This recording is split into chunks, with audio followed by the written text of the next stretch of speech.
सूत जी बोले, हे ऋषियों, इस धर्म रूपी कथा को सुनने की इच्छा से स्वयं यमराज भी इस धर्म क्षेत्र में पधारे हैं। जब तक वे यहाँ रहेंगे तब तक किसी मनुष्य की मृत्यु नहीं होगी। अल्पायु प्राप्त मनुष्यों के लिए यह अति उत्तम समय है, इसलिए भगवान की लीलाओं का वर्णन सुनने वाले अल्पायु पुरुष भी दीर्घायु हो रहे हैं। अतः ध्यान से सुनो। जब राजा परीक्षित को यह ज्ञात हुआ कि कलयुग उनके भी राज्य में प्रवेश कर चुका है, तब उन्हें अत्यंत कष्ट हुआ। उन्हीं दिनों धर्म बैल का रूप धारण करके गाय का रूप धरे रोती हुई पृथ्वी से मिला और उसके रोने का कारण पूछा कि कहीं तुम मेरे 3 पैर टूट जाने के कारण तो नहीं रो रही हो? तुम्हें इस बात की चिंता तो नहीं हो रही है कि तुम्हारे ऊपर अब नीच कुल वाले राज्य करेंगे? निरंतर बढ़ते जा रहे दुर्भिक्ष और पाप के कारण तो चिंतित नहीं हो? हाँ, अब मुझे याद आ रहा है, तुम निश्चित रूप से श्री कृष्ण प्रभु के वियोग में आंसू बहा रही हो। उनकी लीला समाप्त होते ही तुम कांतिहीन हो गई हो। कलिकाल ने तुम्हारे सौंदर्य को छीनकर अपना काला कलूटा अंधकार में राज्य स्थापित कर लिया है।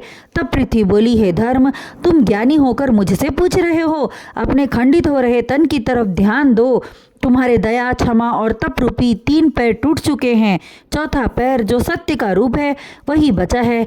क्या तुम अपनी पीड़ा का अनुभव नहीं कर पा रहे हो? इसलिए मुझे रोना आ रहा है कि तुम्हारा सिर्फ 1 पैर बचा है। जिस प्रभु की कृपा से तुम 4 पैर वाले थे, उनके न रहने से 1 पैर वाले होकर रह गए हो। भगवान वासुदेव में 39 गुण थे।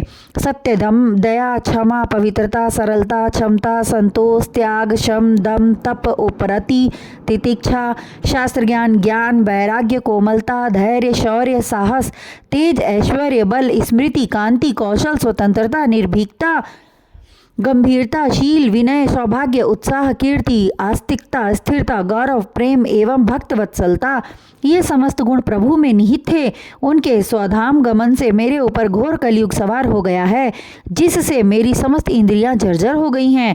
जिस समय प्रभु की याद आती है, कलेजा विदीर्ण फटने लगता है। और जिस लक्ष्मी से मिलने के लिए संसारी मनुष्य दिन रात तप करते हैं, उन्हीं लक्ष्मी की मैं दासी हूँ।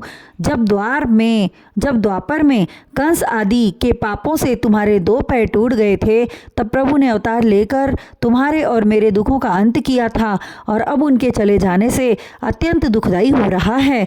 मैं गाय रूपी पृथ्वी और बैल रूप धर्म की वार्ता सुनकर चुपचाप खड़े होकर राजा परीक्षित सुन रहे थे।